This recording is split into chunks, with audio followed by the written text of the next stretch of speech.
on va parler de la sexualité du mort, qui est très important. Et la sexualité des blocages. Parce que certaines personnes passent leur temps à troubler les gens.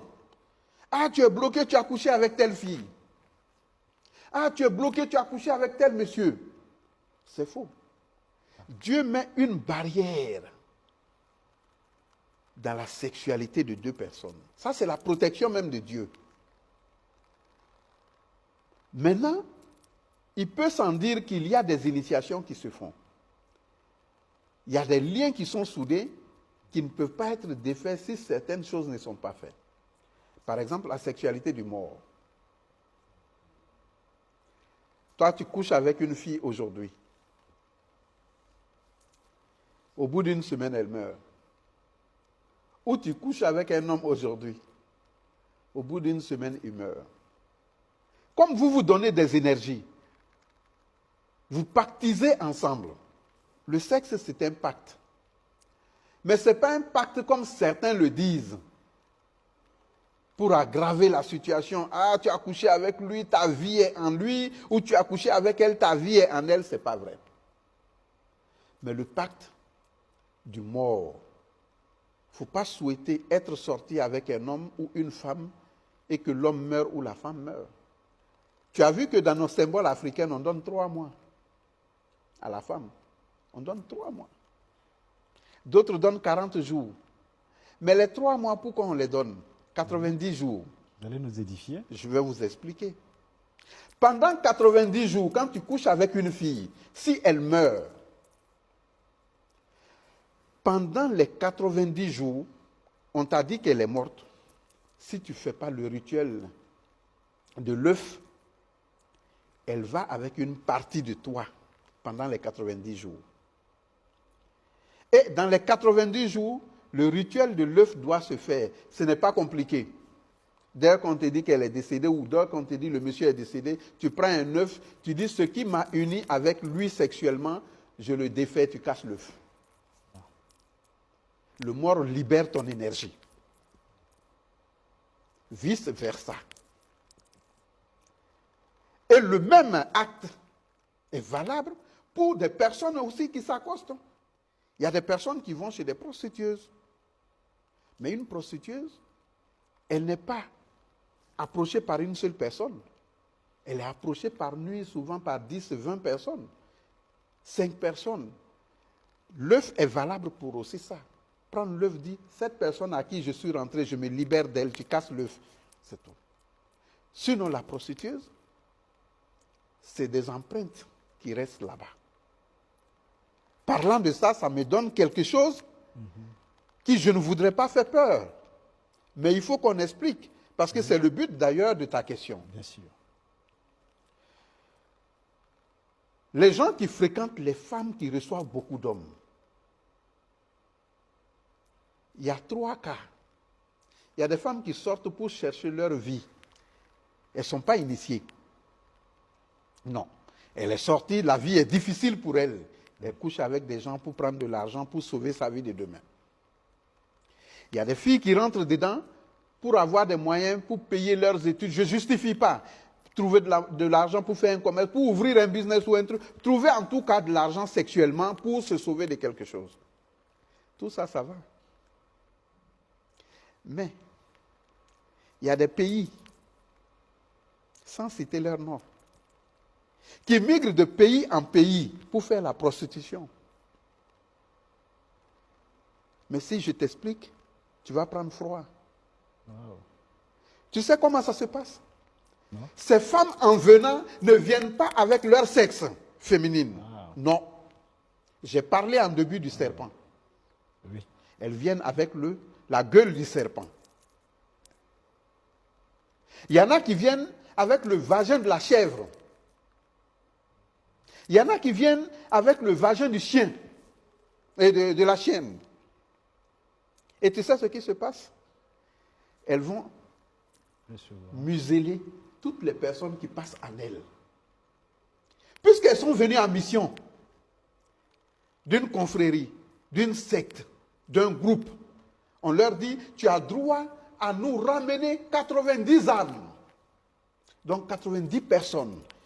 Elle vient au Burkina ou au Mali ou au Togo ou au Bénin, elle vient dans un pays, elle fait 1 an.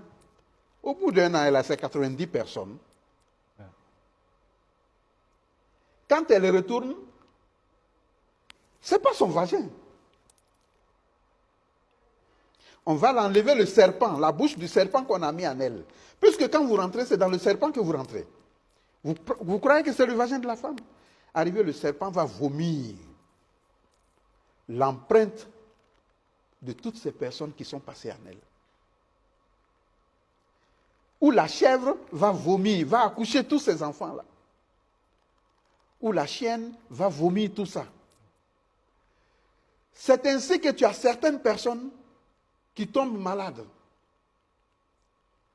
Personne ne peut les guérir. L'âme est captée.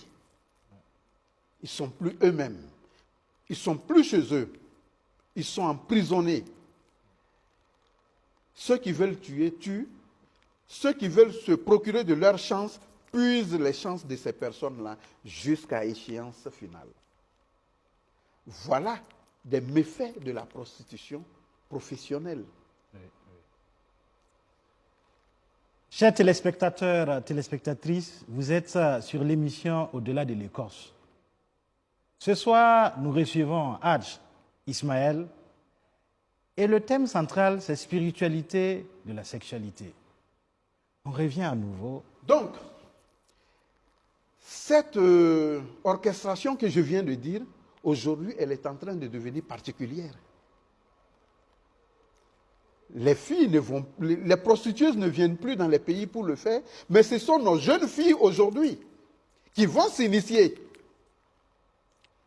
Elles vont s'initier pour capter les hommes.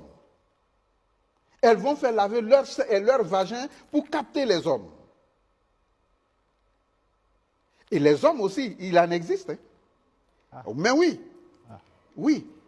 Wow. Le serpent puiseur, la langue du serpent, la bouche du serpent est le vagin de la femme.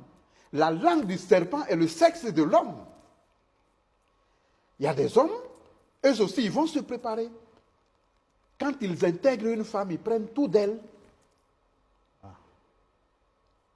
C'est pour ça, un homme dans ta vie ou une femme dans ta vie, que ce soit ton épouse ou qui que ce soit, parce que tu ne sais pas où ton épouse va rentrer sans que tu ne saches.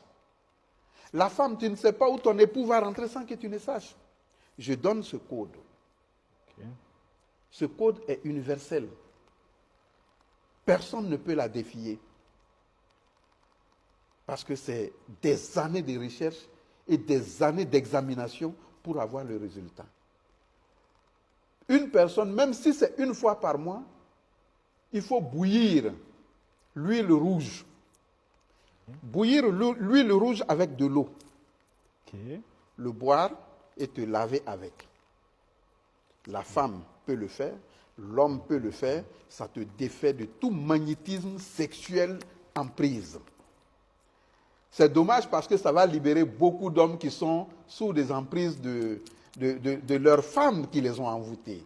Ça va aussi libérer beaucoup de femmes qui sont sous emprise de leurs hommes. Et même ces jeunes filles-là aujourd'hui qui font le rituel du cercueil. Mais oui. Il y a des pays aux alentours de chez nous qui le font. Le rituel du cercueil, avant, nous l'avions fait dans le sens d'aller découvrir le monde de l'autre côté. Ça, il y a plus de 30 ans, 35 ans. On appelle cela le sommeil de l'autre monde. On te met dans un cercueil pendant 1 semaine. Ah, wow. Si tu es habilité mystiquement à être dans le monde de la mystique, tu vas et tu reviens dans 1 semaine. Si tu n'es pas habilité, la même période où on t'a mis dedans, tu sautes le cercueil et tu sors. Parce que ton âme n'est pas préparée à ça, tu n'es pas fort. C'est pour ça il y a certaines personnes qui voient dans les deux mondes, le monde visible, le monde invisible, mais le monde des morts. Et tout le monde ne voit pas dans le monde des morts. Et ça, les femmes aujourd'hui le font sexuellement. Qu'est-ce qu'elles font? On les initie, elles vont coucher avec des morts pour revenir. Quand toi, tu couches avec elle, tu deviens un homme impérativement mort dans sa main. C'est pour ça qu'il faut faire attention avec les filles que vous croisez. Il faut faire attention avec les hommes que vous croisez. Il faut faire attention avec les prostituées que vous fréquentez. Il faut toujours faire attention. Parce que le monde est transformé aujourd'hui. L'œuf que j'ai dit peut jouer pour tout le monde. Casse l'œuf. Quel que soit le temps? Quel que soit le temps, casse l'œuf. Ok, même si, par exemple, à travers cette émission, la personne vient de découvrir... Oui, même si tu l'avais fait hier, tu casses l'œuf aujourd'hui. Ok. Même si c'est dans la semaine, casse l'œuf. C'est des rituels africains anciens pour sauver les familles. On ne va pas donner ici des rituels qui prennent les hommes en otage ou qui prennent les femmes en otage. Non, on donnera tout simplement des rituels pour sauver. C'est ça le sens même de votre centre. Pour sauver l'aura positive. Il faut positiver, il faut rendre l'aura de tout le monde positive. Donc en parlant de sexe, comme je l'ai dit, on a la longévité dans le sexe, on a la maladie dans le sexe, on a l'argent dans le sexe, on a la santé dans le sexe, on a le malheur dans le sexe, on a la fraternité dans le sexe, on a le pouvoir dans le sexe et on a la folie dans le sexe. Le sexe regorge tout, mais ce n'est pas en faisant, comme les gens le disent, que tout le monde peut être victime du sexe. Non, il faut être dans des mondes d'initiés pour être victime. Oui, oui, oui. Oui. Vous avez parlé tout de suite de plusieurs connotations. Et nous, on entend souvent, on dit deux amis ne doivent pas sortir avec la même fille. Quel est le sens profond de cette expression? C'est une ancienne parole, mais ce n'est pas une ancienne vérité. Okay. C'est une ancienne parole, mais ce n'est pas une ancienne vérité. Parce qu'il rentre dans le cadre d'un serment. Ça n'a rien du sexe. Quand deux amis se font allégeance, de s'unir comme des frères et de s'interdire les mêmes femmes, c'est là où il y a ce problème. C'est là où il y a